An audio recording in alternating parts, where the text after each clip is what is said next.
हैं इस वक्त इस पर जानकारी देने के लिए। सृष्टि बताइए, क्या हाल है ऑटो सेगमेंट का और ट्रिगर क्या बन रहा है कंपनियों के लिए?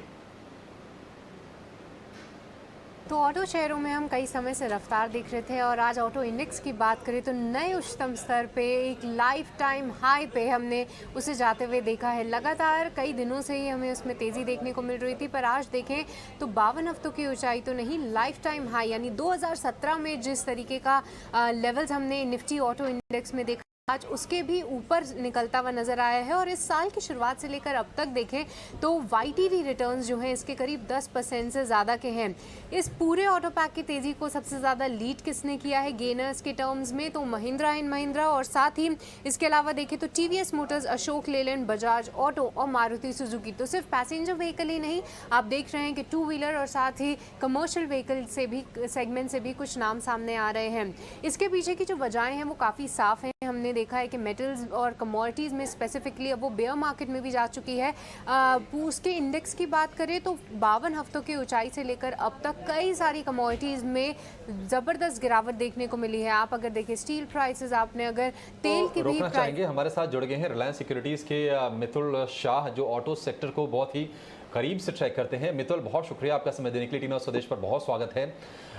मितुल, हम देख रहे हैं कि ऑटो सेगमेंट में काफ़ी बढ़िया रिकवरी आ रही है और कई सारे पॉजिटिव्स हैं। कहीं ना कहीं डिमांड का सिनेरियो हो रहा है, कमोडिटीज़ का जो इन्फ्लेशन है उससे राहत मिल रही है और लोज छूने के बाद अब बाइंग लौट रही है। ये बताइए कि जो निवेशक हैं उनको अब फोकस कहाँ पर करना चाहिए, बेहतर मौके कहाँ पर मिलेंगे? अब फोर व्हीलर वाला स्पेस अच्छा है या फिर टू व्हीलर वाला? ऑटोमोबाइल सेक्टर में जो तेजी आई है लास्ट 1 से 1.5 महीने में, उसमें सबसे बड़ा योगदान कमोडिटी सॉफ्टनिंग का है। कमोडिटी प्राइसेस रफली 30-35% पीक लेवल से गिर चुके हैं, metal prices particularly. Second factor जो था क्रूड प्राइस का, वो भी पिछले कुछ दिनों में अभी बिलो $100 आ चुका है और गवर्नमेंट ने भी लास्ट महीने उसके ऊपर कुछ टैक्सेस कम किए थे, जिससे एक सेंटिमेंट पॉजिटिव बन जाता था।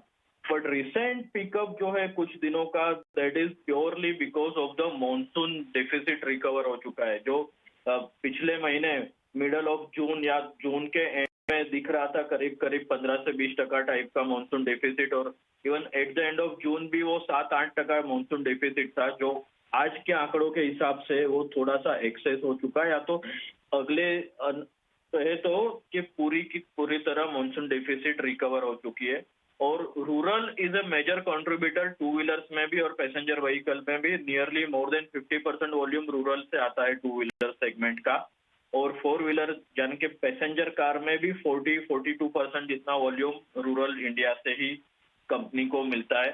इस वजह से रूरल रिकवरी प्ले करने के लिए टू व्हीलर और फोर व्हीलर दोनों ही पे ध्यान देना चाहिए।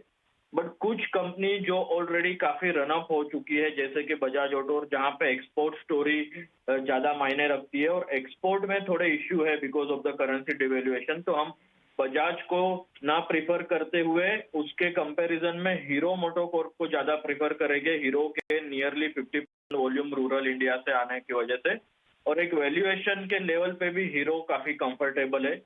फोर व्हीलर सेगमेंट में मारुति सुजुकी ऑलवेज एक बहुत बड़ा सक्सेसफुल कंपनी पैसेंजर कार का, जिसे भी रूरल रिकवरी का बेनिफिट काफी होना चाहिए। और on the other hand company नए लॉन्चेस एसयूवी सेगमेंट में कर रही है, जिससे कि उसका मार्केट शेयर भी बढ़ेगा। तो ये चीजें ध्यान में रखते हुए इस वक्त हम हीरो मोटोकॉर्प और मारुति सुजुकी पे ज्यादा ध्यान देने के लिए।